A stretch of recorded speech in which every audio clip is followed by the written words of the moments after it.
Did Sister Sage let Godolkin die? The truth will shock you. Did Sister Sage know more than she let on? The Gen V Season 2 finale has left fans with one of the most haunting questions of the entire series. Was Sister Sage really as loyal to Godolkin as she appeared, or had she been playing her own game all along? What makes this question so fascinating is how layered it is. On the surface, Sage seemed to be the perfect intellectual partner for Godolkin. Calm, composed, and calculating. But beneath that sharp intelligence, there's a quiet storm of emotion, power, and foresight that makes her one of the most unpredictable characters in the entire universe of The Boys. From the moment she was introduced, Sister Sage wasn't just another Supe. She was the world's smartest person. Her brain is her superpower. She can anticipate movements, predict betrayals, and manipulate outcomes like a grandmaster playing chess with the entire world as her board. But the brilliance of Sage's character lies in her restraint. She doesn't flex her power in explosions or violence. Instead, she bends situations to her will, always staying 5 steps ahead. That's why her partnership with Gdulkan, a man obsessed with control and godhood, was always bound to end in tragedy. It was a meeting of intellect and ego, and only one could survive it. Throughout Season 2, their relationship felt like a ticking time bomb. Godolkin clearly saw Sage as his intellectual equal, but also as a tool, someone to help him refine his ideology and organize his twisted vision for the world. He's delusional, self-obsessed, and deeply insecure, while she's grounded in logic and foresight. So why would someone like Sister Sage choose to align herself with someone so unstable? The answer lies in her obsession with systems. She studies them, manipulates them, and when necessary, destroys them. Godolkin was a means to an end, a piece of a much larger equation she was building. But, as we saw in the finale, that equation started to fall apart. When Godolkin turned the classroom into his so-called advanced seminar, turning his students against one another in a brutal bloodbath, Sage's reaction was unlike anything we'd seen before. Her face, usually calm and unreadable, was filled with something almost human. Shock, disappointment, maybe even heartbreak. For the first time, the smartest person in the world looked like she'd miscalculated. But the real question is, did she? It's almost impossible to believe that Sage, with her ability to predict outcomes, didn't see this coming. Godolkin's descent into madness wasn't sudden. It was a slow unraveling, driven by his inflated ego and divine complex. Maybe Sage didn't miscalculate. Maybe she simply allowed it to happen. Think about it. If she knew Godolkin was becoming a liability, what better way to eliminate him than to let him destroy himself? No blood on her hands, no suspicion, just an unfortunate tragedy that conveniently clears her path. That theory fits perfectly with her history. Sister Sage isn't an emotional character. She's strategic. Every move she makes is deliberate. Aligning with Godolkin gave her access to power, influence, and Vaught's infrastructure.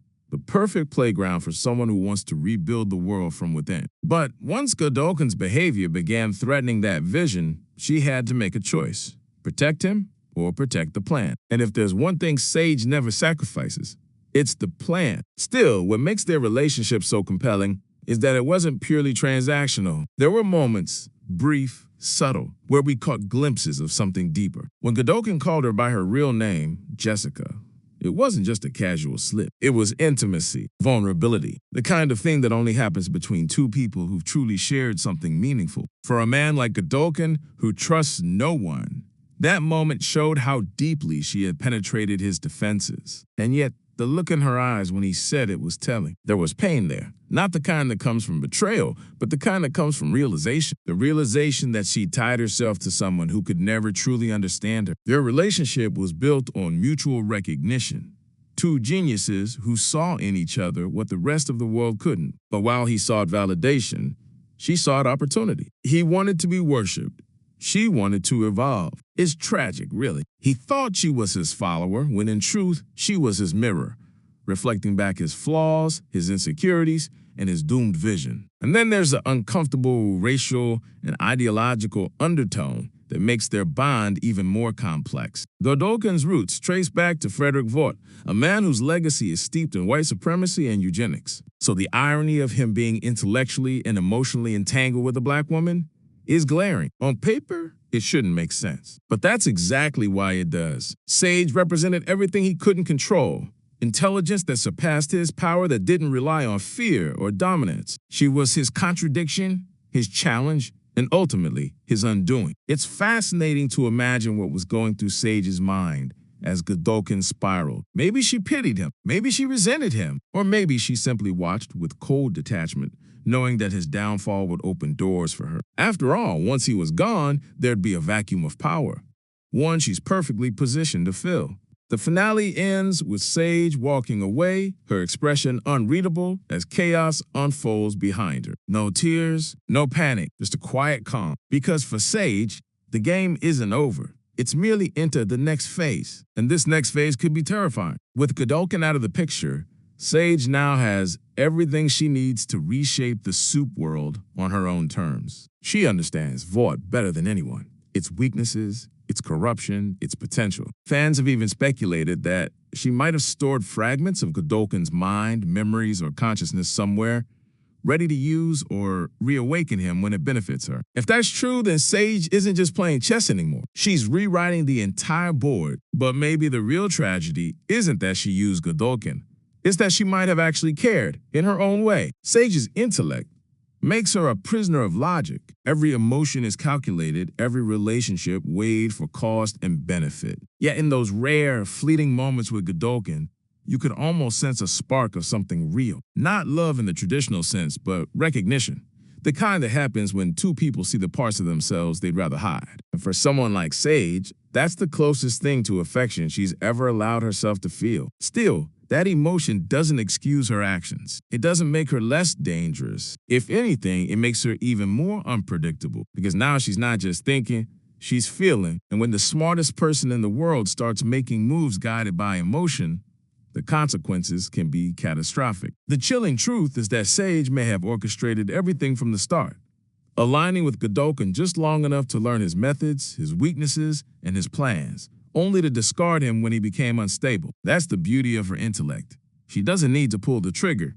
She just makes sure the gun is pointed in the right direction. And when it fires, she's already moved on to the next play. If there's one thing the finale makes clear, it's that Sister Sage isn't done yet. Her story is just beginning. With Homelander distracted, Vought weakened, and Godolkin gone, the world is wide open for her to reshape. And unlike other Supes, her power doesn't fade with age or injury. It only grows. She's a thinker in a world of fighters, and that makes her infinitely more dangerous. So when fans ask, did Sister Sage know more than she let on? The answer is almost certainly yes. She always knows more. The real question isn't what she knew, it's what she's planning next. Because if history has taught us anything, it's that Sister Sage never acts without purpose. And as the smartest person alive, she doesn't just play the game, she writes the rules. The world may think Gdulkan was the mastermind, but in truth, he was only the opening move in a much larger strategy. And now that he's gone, there's no one left to hold her back. In the end, Sage embodies a chilling truth.